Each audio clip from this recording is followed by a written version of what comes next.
Welcome to White Hat Reality, your trusted industry insider. पिछले कुछ time में हमने नोएडा सेक्टर 150 पर काफी सारे डिटेल्ड वीडियोस बनाए हैं। Sport city resolution, upcoming launches, pricing movement और ओवरऑल फ्यूचर पोटेंशियल को लेकर। इन वीडियोस के बाद हमें कमेंट्स और व्हाट्सएप मैसेजेस में काफी सारी रिक्वेस्ट आई to review many projects and we have chosen 3 projects for today's video which are currently the most sought after ready to move in और near ready to move in projects, क्योंकि in 3 projects के नाम सबसे ज्यादा repeat हुए। ADS Pious Orchards, Eldeco live by the greens और Prateek canary. इन तीनों projects को हम व्हाइट हैट रियलिटी पर पहले भी इंडिविजुअली डिटेल में रिव्यू कर चुके हैं, इसलिए इस वीडियो में हम पुरानी चीजें रिपीट नहीं करेंगे। इंस्टेड इस वीडियो में हम इन तीनों प्रोजेक्ट्स का एक क्रिस्प, प्रैक्टिकल और बायर फोकस्ड जिस्ट शेयर करेंगे। प्रोजेक्ट किस स्टेज पर है, रजिस्ट्री या पोजीशन की क्लैरिटी क्या है, करंट रीसेल प्राइसिंग किस जोन में चल रही है, साइजेस और कॉन्फ़िगरेशंस कैसे हैं, और सबसे इंपॉर्टेंट किस टाइप के बायर के लिए कौन सा प्रोजेक्ट लॉजिकली फिट बैठता है। इस वीडियो के डिस्क्रिप्शन में आपको इन तीनों प्रोजेक्ट्स के डिटेल रिव्यू वीडियोस के लिंक भी मिल जाएंगे। और वीडियो की लेंथ थोड़ी ज्यादा होने की वजह से इस वीडियो को हमने 2 पार्ट्स में डिवाइड किया है। ये वीडियो का फर्स्ट पार्ट है एंड सेकंड पार्ट आपको नेक्स्ट 2 से 3 दिनों में हमारे चैनल पर मिल जाएगा। अगर आप किसी स्पेसिफिक प्रोजेक्ट को डीप डाइव करना चाहते हैं या डिटेल में समझना चाहते हैं तो उन वीडियोस को डेफिनेटली रेफर करिएगा। और अगर आप सेक्टर 150 में अपने लिए घर या इन्वेस्टमेंट प्लान कर रहे हैं तो व्हाइट हैट रियलिटी को स्क्रीन पर दिए गए नंबर के थ्रू कॉन्टैक्ट कर सकते हैं। हमारी सेक्टर 150 के लिए डेडिकेटेड टीम आपको असिस्ट करेगी एंड इंश्योर करेगी best guidance, practical comparison and best pricing through our exclusive connects. अब आते हैं आज के टॉपिक पर। इस वीडियो का सिंपल सा ऑब्जेक्टिव है, अगर आप सेक्टर 150 में रेडी टू मूव इन या 12 मंथ्स में पोजीशन वाले ऑप्शंस को इवैल्यूएट कर रहे हैं तो इन 3 प्रोजेक्ट्स को किस लेंस से देखना चाहिए इसको आप समझ पाएंगे। चलिए शुरू करते हैं उस प्रोजेक्ट से जिसकी डिमांड कमेंट में सबसे ज्यादा आई, ATS पायस ऑर्चर्ड्स। सबसे पहले बात करते हैं ATS पायस ऑर्चर्ड्स की, जो कि सेक्टर 150 के मोस्ट डिमांडेड प्रोजेक्ट्स में से एक है, specially ready to move in timeline के पर्सपेक्टिव से। ATS होमक्राफ्ट ने 2018 में अप्रॉक्स 18 एकर्स का लैंड पार्सल एक्वायर किया था सेक्टर 150 में, जिसको ब्रॉडली 2 पार्ट्स में डिवाइड किया गया। एक पार्ट पर डेवलप हुआ ATS पायस हाइडवेज, जो कि एक ready to move in property है, और दूसरा पार्ट है ATS Pious Orchards. Pious Orchards specifically 9.3 acres पर डेवलप हो रहा है। प्रोजेक्ट प्लानिंग का एक स्ट्रॉन्ग हाईलाइट ये है कि सेंट्रल ग्रीन लेआउट डिजाइन को फॉलो किया गया है, जहां मेजॉरिटी अपार्टमेंट्स को अनइंटरप्टेड ग्रीन व्यूज मिलते हैं। लोकेशन वाइज भी प्रोजेक्ट का एडवांटेज क्लियर है, यमुना बेल्ट के पास होने की वजह से कंपैरेटिवली लो डेंसिटी एनवायरनमेंट और ओपन सराउंडिंग का बेनिफिट मिलता है। इस तरह से ATS पायस ऑर्चर्ड्स के यूनिट्स को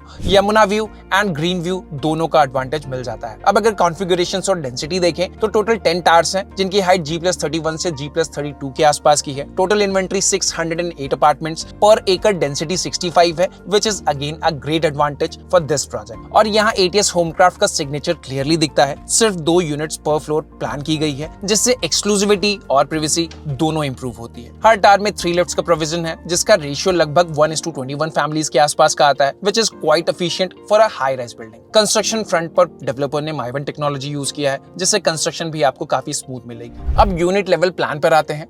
यहाँ पे सबसे पहला अपार्टमेंट 2350 स्क्वायर फीट का है, जो कि यूनिट का सुपर एरिया है। ये 3 BHK with study with staff room के साथ मिलता है। इस यूनिट का कार्पेट एरिया 1430 स्क्वायर फीट का है, और लगभग अगर हम एडवांटेज देखें तो यहाँ पे 39% का गैप है सुपर एरिया से कार्पेट एरिया का, जो कि आज के 50% लोडिंग वाले प्रोजेक्ट्स के कंपैरिजन में काफी एफिशिएंट है। 5 BHK यूनिट्स का केस में लगभग सुपर एरिया 3200 स्क्वायर फीट का है, कार्पेट एरिया 2040 स्क्वायर फीट का है, और यहाँ लोडिंग सिर्फ 36% आती है। यहाँ भी एफिशिएंसी काफी इंप्रूव्ड है और लेआउट्स प्रैक्टिकली डिजाइंड है, ऑल्दो एक रूम कंपैरेटिवली कॉम्पैक्ट फील हो सकता है। दोनों ही यूनिट्स में बैल्कनीज रिलेटिवली स्मॉलर है, तो अगर आप लार्ज डेक बैल्कनी प्रेफरेंस रखते हैं तो ये एक कॉम्प्रोमाइज हो सकता है। लेकिन ओवरऑल फ्लोर प्लानिंग और स्पेस यूटिलाइजेशन काफी स्ट्रॉन्ग है, जो ATS का कोर स्ट्रेंथ हमेशा से रहा है। अब अवेलेबिलिटी और प्राइसिंग की बात करें तो इस प्रोजेक्ट में डेवलपर इन्वेंट्री ऑलमोस्ट एग्जॉस्ट हो चुकी है, तो अभी जो भी ऑप्शंस मिलते हैं वो प्राइमरी रीसेल मार्केट में ही मिलते हैं। 3 BHK वाली यूनिट्स के लिए resale price 3.5 crore onward start होता है। 5 BHK वाली यूनिट्स के लिए resale price 4.8 crore onward start होता है। सो यहाँ on an average 14,500 rupees per square feet से लेकर 15,500 रुपीज पर स्क्वायर फीट का रीसेल ट्रांजैक्शन तक पहुंच चुका है।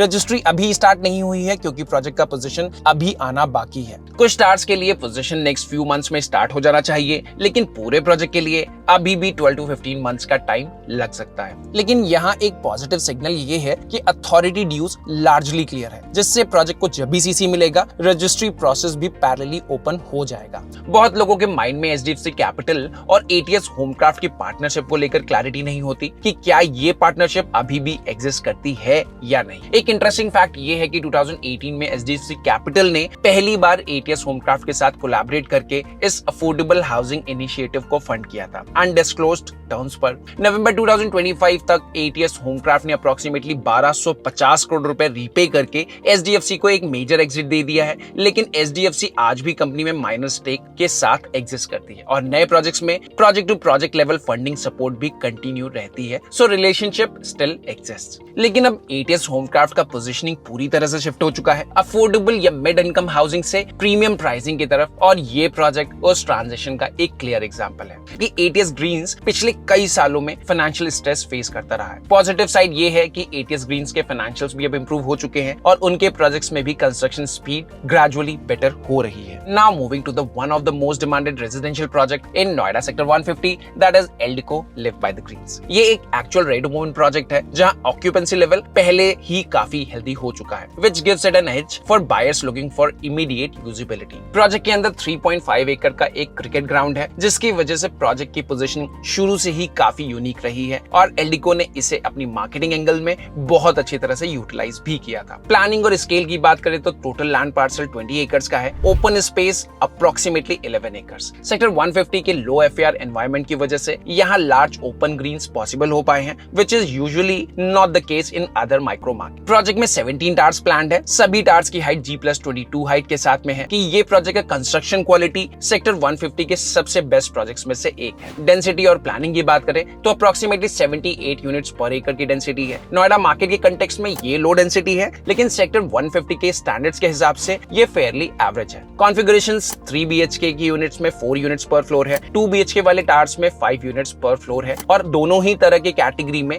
हर टावर में 2 लिफ्ट्स हैं। इससे effective lift to apartment ratio approximately 1:44 3 BHK वाले टावर्स के लिए 1:55 2 BHK वाले टावर्स के लिए निकल कर आता है, जो कि थोड़ा स्ट्रेच कंसीडर किया जाता है। अब यूनिट एफिशिएंसी और फ्लोर प्लान्स को समझें तो 2 BHK का सुपर एरिया 1137 स्क्वायर फीट का है, कारपेट एरिया 676 स्क्वायर फीट। इसका मतलब है लगभग 60% कारपेट एरिया आपको यूनिट में मिल जाता है। 3 BHK के लिए सुपर एरिया 1404 स्क्वायर फीट का है, कारपेट एरिया 827 स्क्वायर फीट का, मतलब सुपर से कारपेट एरिया के बीच का गैप अप्रोक्सीमेटली 41% का है।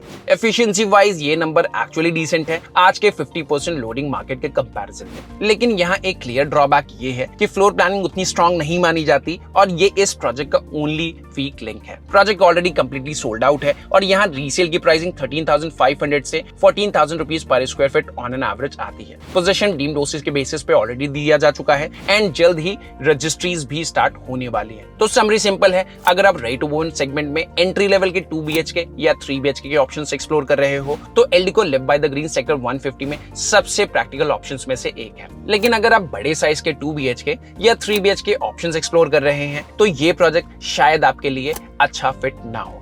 इस प्रोजेक्ट के लिए डायरेक्ट कंपैरिजन बनता है टाटा यूरेका पार्क से, जिसे हम जल्द ही रिव्यू करने वाले हैं। तब तक अगर आपने इन दोनों प्रोजेक्ट्स को विजिट किया है तो कमेंट्स में जरूर बताएं आपके अकॉर्डिंग ये प्रोजेक्ट टाटा यूरेका पार्क के कंपैरिजन में कहां स्टैंड करता है। तो ये थे हमारी तरफ से दोनों प्रोजेक्ट्स के लिए फीडबैक। वीडियो के सेकंड पार्ट में रजिस्ट्री पर क्या प्रोग्रेस हो चुकी है और आगे क्या क्या स्टेप्स आने वाले हैं उनको डिटेल में समझेंगे और हमारे इस वीडियो के थर्ड प्रोजेक्ट प्रतीक कैनरी के करंट स्टेटस को भी हम आपके लिए अनफोल्ड करेंगे। और अगर आप सेक्टर 150 के लॉन्चेस एंड प्री लॉन्चेस से अपडेटेड रहना चाहते हैं तो आप हमारे व्हाट्सएप पर हमें सिंपली हेलो लिखकर #Noida150 भेज सकते हैं। हम कोशिश करेंगे कि जैसे ही कोई नई रियल डेवलपमेंट आए आप तक सबसे पहले पहुंचे। मिलते हैं नेक्स्ट वीडियो में वेरी वेरी सून।